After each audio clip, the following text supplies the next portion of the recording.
Perkenankan kami untuk membacakan manaqib Habib Ahmad, Habib Soleh, dan Habib Alwi. Terus terang saya merasa terharu dan merinding dengan rangkaian acara ini. Terima kasih kepada seluruh panitia dan dari Rabita Alawiyah. 1. Habib Ahmad bin Ali bin Syekh Abu Bakar. Habib Ahmad bin Ali bin Syekh Abu Bakar diperkirakan lahir tahun 1868 Masehi di Inat, Hadramaut, Yaman. Sebelum Habib Ahmad berangkat merantau ke Nusantara, ayahnya Habib Ali bin Ahmad bin Syekh Abu Bakar sekitar tahun 1886 Masehi sudah berangkat dulu ke Surabaya dan ke Bima, Nusa Tenggara Barat.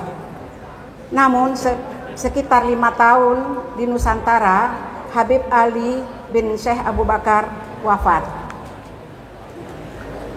Pada sekitar tahun 1891 Masehi, Habib Ahmad dalam usia 23 tahun menyusul ayahnya dari Hadramaut ke Nusantara dengan kapal uap singgah di India Selatan.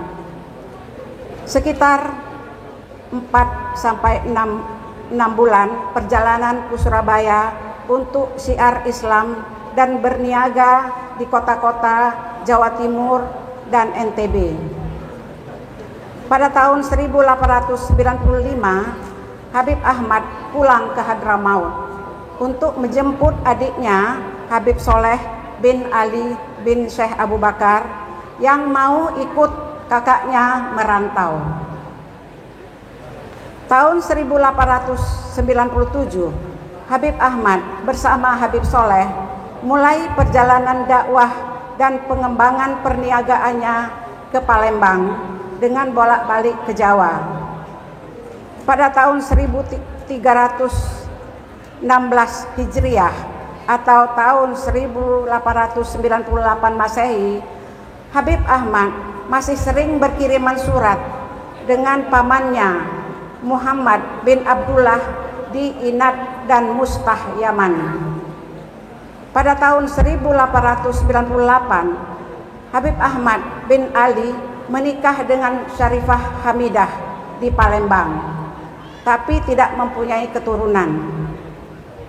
Tahun 1904, Habib Ahmad dan Habib Soleh makin memperluas wawasan perjalanannya ke daerah Bengkulu, Mana, dan Bintuhan.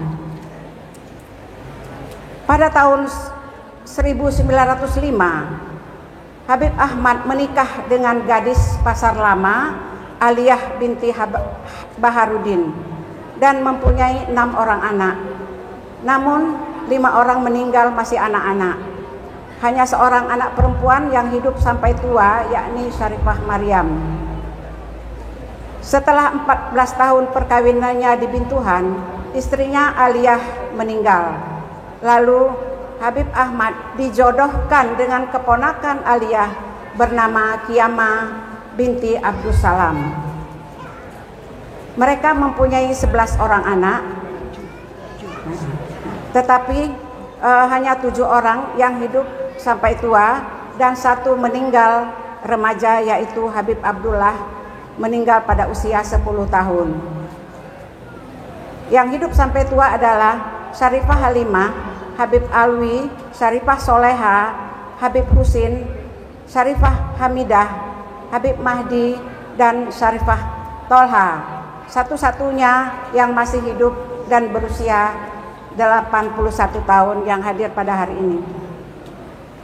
Di Bintuhan, selain berdakwah dan berdagang hasil bumi, lada, cengkeh, kopi, pakaian dan sebagainya dengan kapal ke Jawa dan juga ke Palembang, Habib Ahmad membuat pabrik sabun, membuat genteng di desa Pasar Genteng, di desa Padang Genteng, serta membuat mebel kecil-kecilan.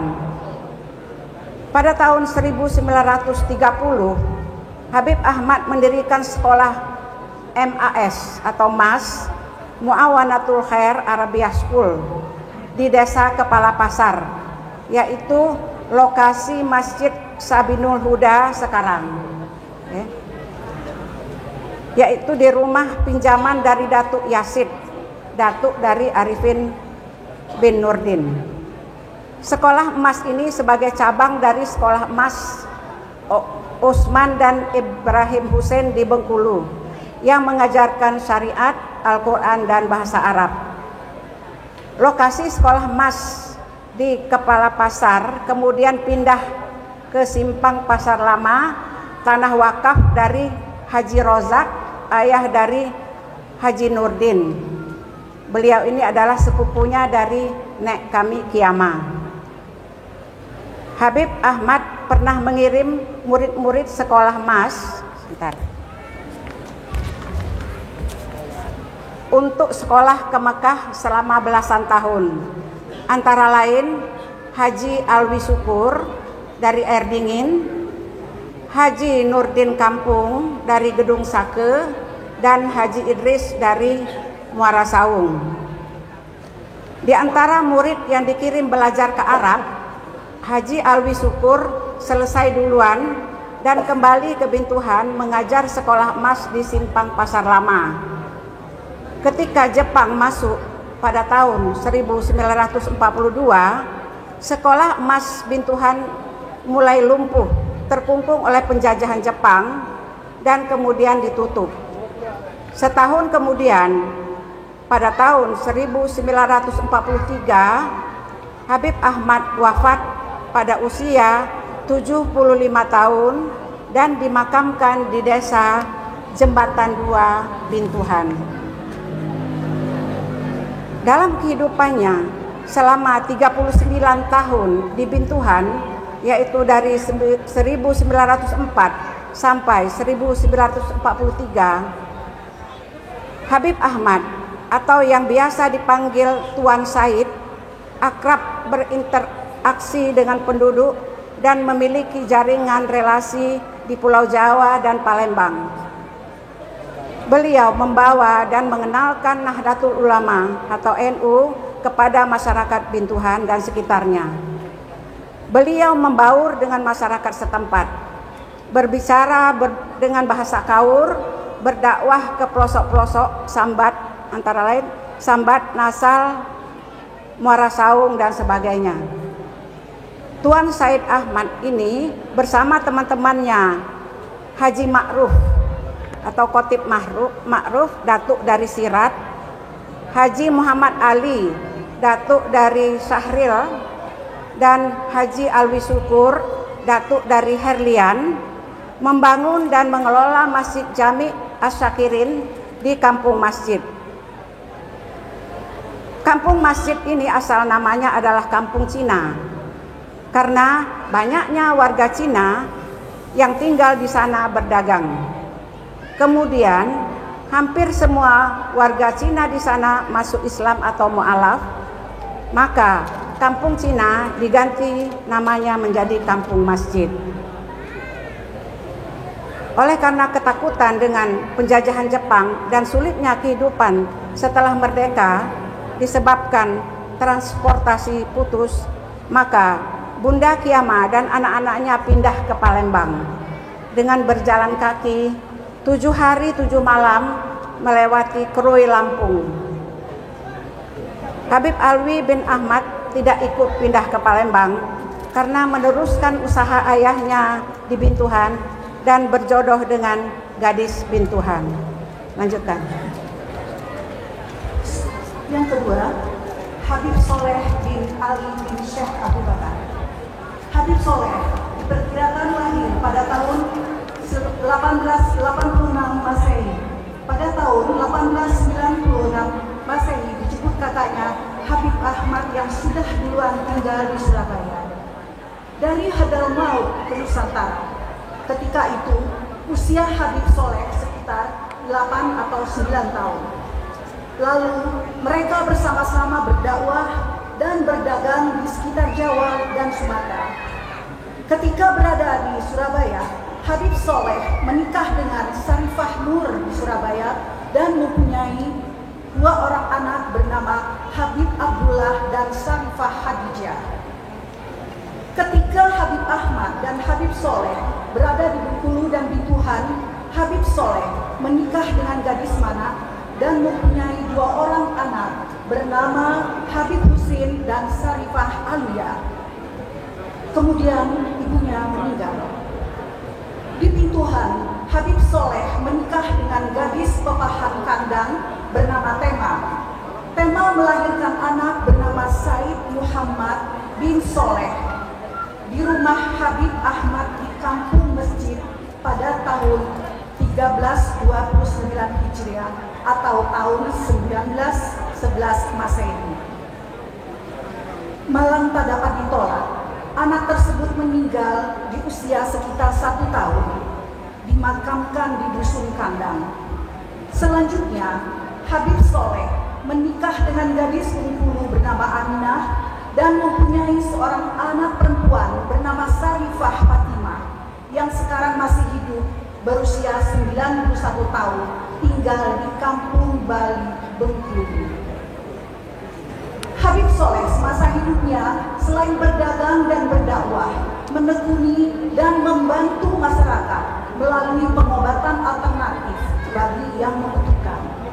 Beliau mengobati penduduk yang membutuhkan pengobatan dengan membaca ayat-ayat suci Al-Quran dan langsung menerjemahkan, menjelaskan arti ayat tersebut ke dalam bahasa Indonesia.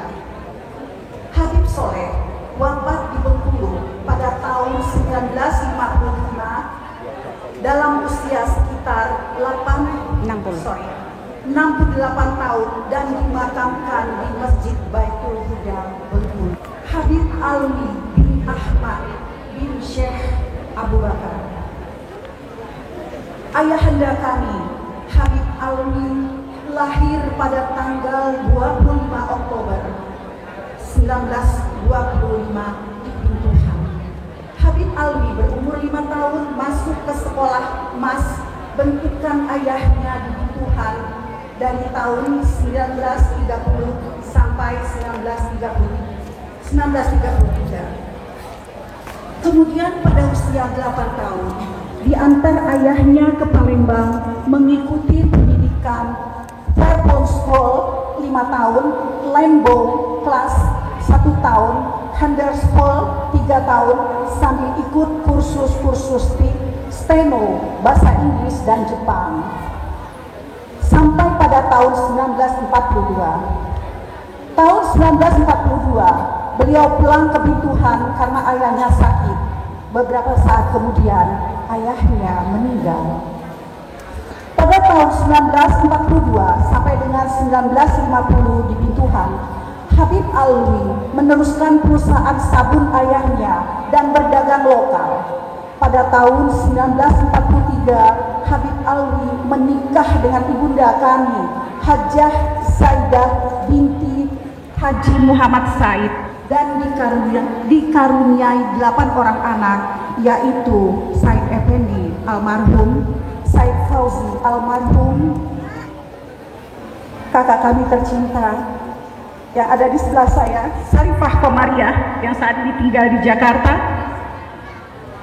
Said Ali Reda tinggal di Palembang, Syarifah Aisyah tinggal di Palembang, Said Hadir Anwar almarhum, Syarifah Johariah yang saat ini berada di Mekah, dan saya sendiri Farida Eliani tinggal di Jakarta. Pada era Jepang sampai dengan pasca kemerdekaan tahun 1949, Habib Alwi berjuang sebagai anggota KNI, yaitu Komite Nasional Indonesia, Seksi Penerangan atau PRI, garis miring PKR, penjaga keamanan rakyat dan wakil komandan Kompi Laskar Rakyat. Mulai pada tahun 1950, Habib Alwi meneruskan berdagang antar pulau berupa hasil bumi kelontong, tekstil, dan sebagainya ke dan dari Jakarta, Semarang, Palembang, Bengkulu dengan nama dagangnya SHA atau singkatan dari Said Alwi Ahmad. Pada tahun 1955, beliau lulus kursus Bon A di Jakarta bersama teman dagangnya dari Bituhan, yaitu Bapak Ariko atau Bapak Ibrahim Yasi dan Bapak Awi atau Nawawi Kalung. Kencengkan dikit suara. Tahun 1950, Habib Alwi bersama-sama dengan Haji Alwi Syukur, Haji Nurdin, Haji Isan, dan Haji Zahari mendirikan Madrasah Sri, yaitu Sekolah Rakyat Islam, yang kemudian menjadi PGA NU dan MINU, Madrasah Ibtidaiyah Nahdlatul Ulama, dan sekarang menjadi SMK Ma'rif. Namun kondisi transportasi darat saat itu sulit karena praktek bumi dihanguskan oleh penjajah, sehingga aktivitas pendidikan, perdagangan, organisasi politik mengalami hambatan. Tak jarang Habib Alwi berjalan kaki dari Bituhan kemana, termasuk mengunjungi Ibu Kiamah dan sanak saudaranya di Bengkulu dan di Palembang. Pada tahun 1950 dan 1974, Alwi Ahmad berkiprah di organisasi NU di Bituhan sebagai Ketua PWNU dan Ketua Partai NU Provinsi Bengkulu. Di dunia politik, Habib Alwi berjuang sebagai Wakil Ketua Putusan Panitia Persiapan menjadikan Bengkulu menjadi provinsi pada bulan November tahun 1969.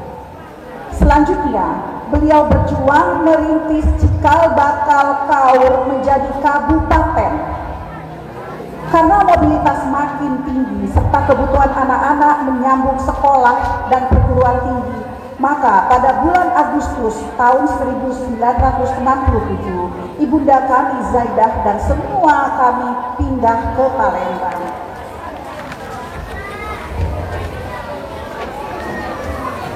Tahun 1956 sampai dengan 1958, ayahanda kami Habib Alwi menjadi wakil ketua anggota DPRD Kabupaten Bengkulu Selatan dari NU tahun 1961 sampai dengan 1970.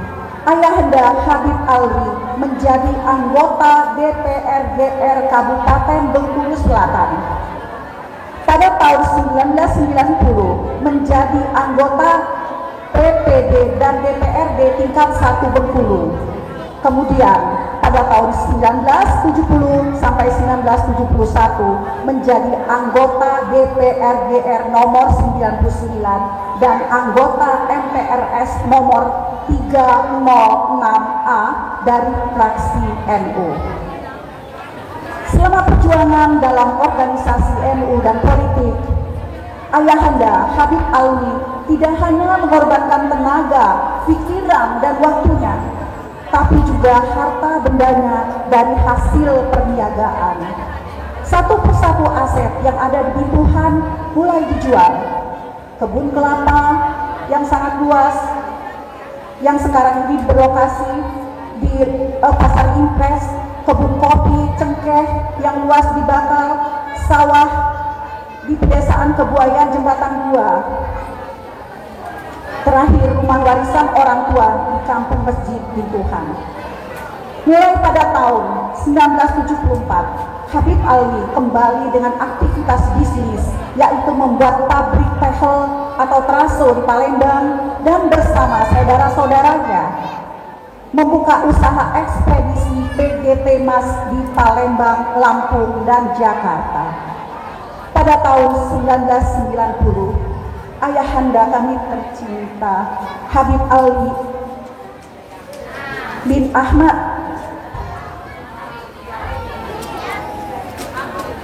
jatuh sakit dan wafat di Palembang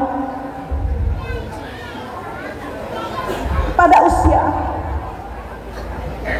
65 tahun. 65 tahun dimakamkan di pemakaman para habaib di Jalan M. Isa, Lorong Gubah, Duku, 8 Ilir, Palembang.